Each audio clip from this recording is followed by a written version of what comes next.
Welcome back to the one and only Ruby.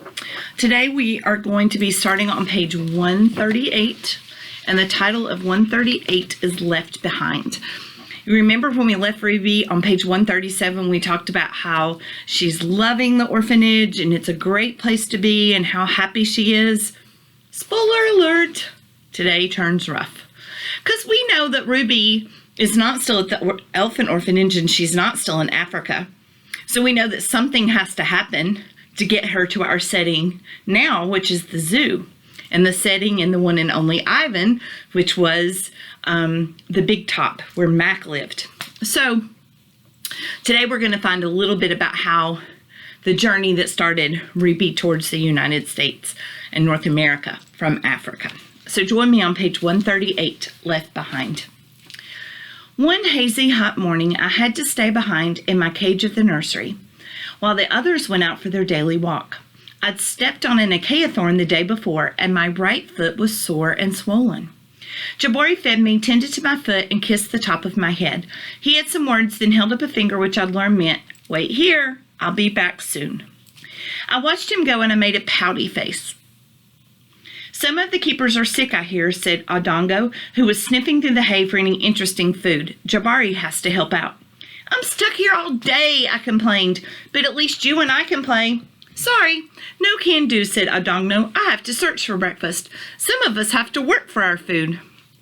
And I just made a connection there. That made me think of Bob, because Bob was always looking and searching for food until he found his family. I watched him slip through a hole in the wood. "See you soon," I called. I had no idea how wrong I was.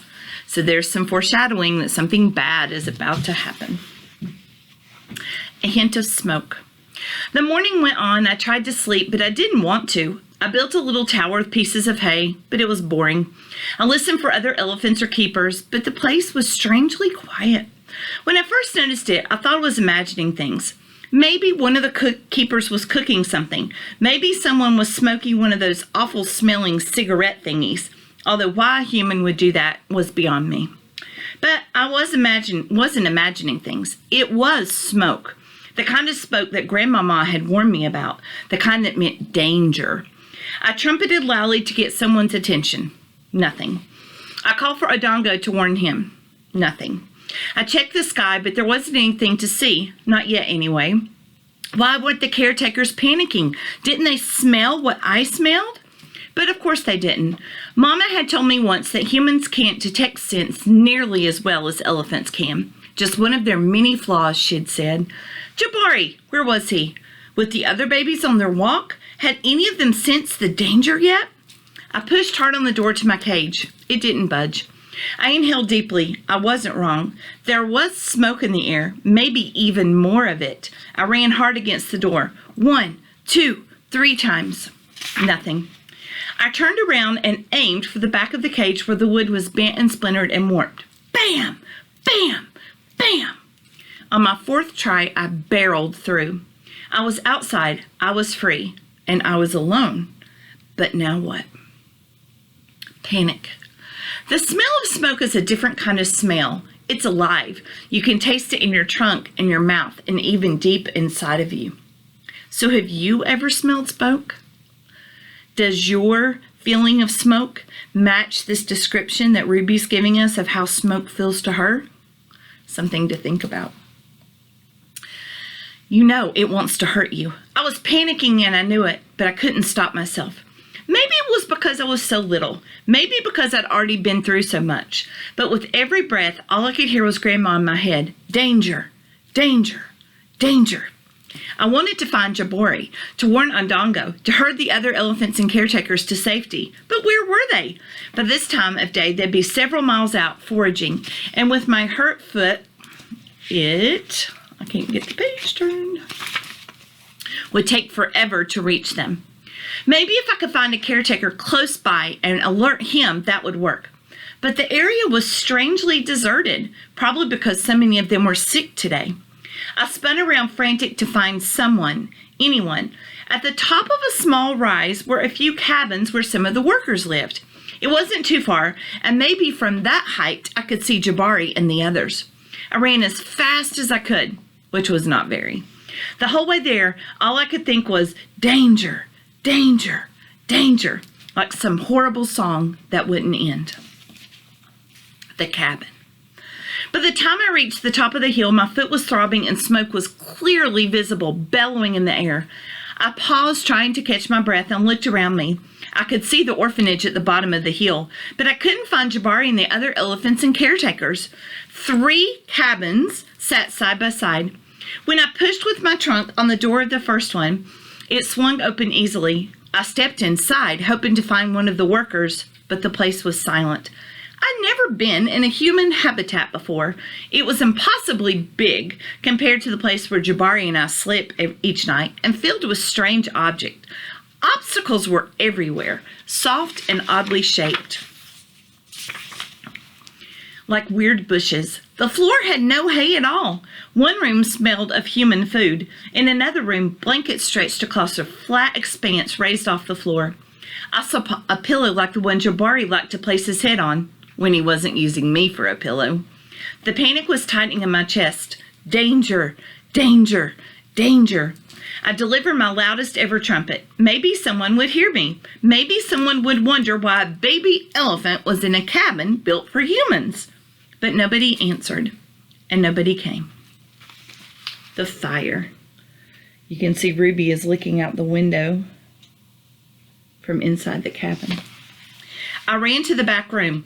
Jabari! Danger! Help! I knew I wasn't thinking clearly, but the air was growing gray with smoke, and when I peered out the window, I could see flames heading up the hill. My eyes stung, breathing hurt. I coughed so hard I landed on the soft, flat surface with the blankets. A bed. My first and last. And even though the air was hot and bitter and I was pretty sure I was going to die for a moment, I thought, wow, these humans sure do know how to sleep. I love what Katherine Applegate did here. This is a horrible moment for Ruby. She thinks she's going to die and she can't find help, but she puts some humor in here. Those humans sure do know how to sleep. Run! Danger! Run! I got off the bed, not easy when you're an elephant, and I ran back outside. I couldn't see, couldn't breathe, couldn't think. So I just plain ran blindly and without hope down a trail on the far side of the hill. I didn't care where it led, as long as there wasn't a fire at the end of it. At the bottom of the hill. Dum, dum, dum. And then I saw them. Waiting at the bottom of the hill as if they'd known I was coming, 4 humans in a truck. Not workers from the orphanage. Not good humans. 4 humans with dart guns. 4 humans with ropes. For all I knew, they had started the fire, and I was sure they would try to hurt me. But what choice did I have? Enough. The 4 men were very happy to see me. I didn't have any tusks, but I was a baby elephant, and that was enough. People will pay good money for a baby elephant. All of it. I'll stop for a moment and take a deep breath. Uncle Ivan and Aunt Kenyani and Uncle Bob are staring at me. I can see the worry in their eyes. I can almost feel the pain in their hearts. I'm sorry, I whisper. Don't be sorry, Uncle Ivan says. Go on, Ruby, just tell us the rest. Are you sure, I ask? I'm sure, he says. We need to hear it all. What good friends. Sometimes we just need a friend to listen. And that's what Ruby's friends are doing, is she's telling them about her past. They're just listening. Sometimes we don't need people to give us an answer or try to make things better.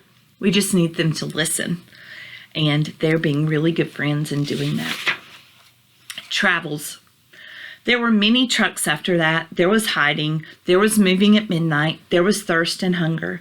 And sadness blacker than a night without stars. What had happened to Jabari, to Odongo, to the other babies? Would I ever see them again? More travels. When the land finally came to the end, the men took me to a floating thing called a ship. It lay like a giant fish on top of salt-scented water called ocean. So I love this description of a ship because we're seeing it through an elephant's eyes. And so she's saying it looks like a big ship on top of a big fish on top of the water. What a great description.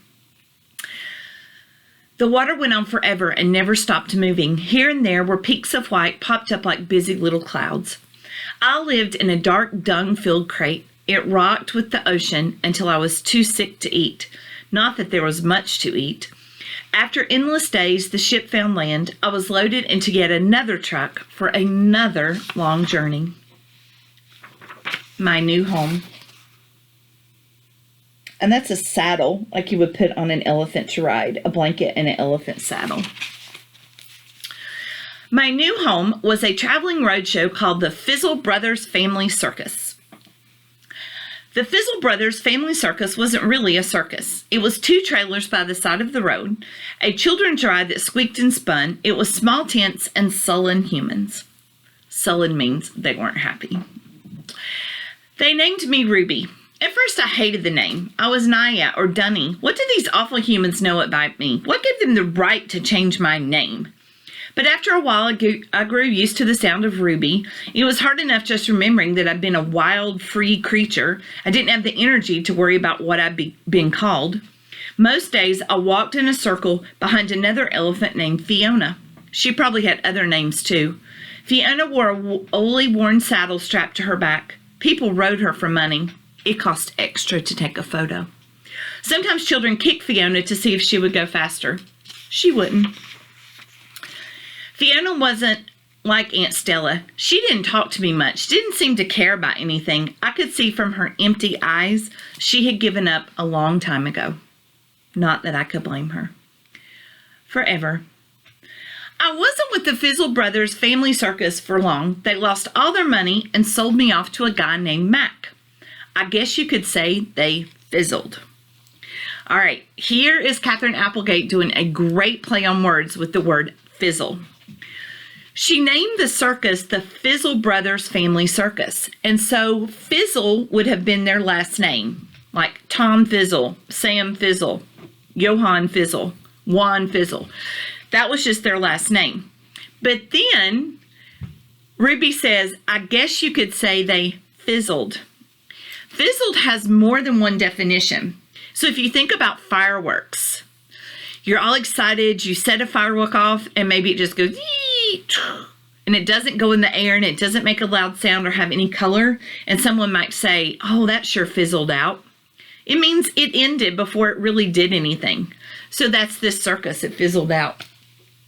Another definition of fizzle, if something ends or fails in a disappointing way. So maybe you wanted to start a riding club and only 2 people signed up and then they quit coming. You would say, well, that fizzled out, and it ended in a disappointing way for you. So I love the way that Katherine Applegate does this play on words by using it as someone's last name and then allowing Ruby to say, well, I guess you could say it fizzled, meaning that it ended in a disappointing way. But also here we see that she got sold to a guy named Mac, which we know owned the spot where Ivan was, and Stella, and Bob. I was easy to sell because everyone loves elephant babies. Aunt Stella was a traveling circus for a long, long time. I was only with the Fizzle Brothers for a month. I don't know how she did it. How? I look at Uncle Ivan. He looks back at me. I don't know either, he says. So we're going to end this section with everybody remembering and reflecting and thinking back about Stella and what a special elephant she was, and they all miss her. She was one of their good friends. Hope you enjoyed this section. I'll see you next time. Bye.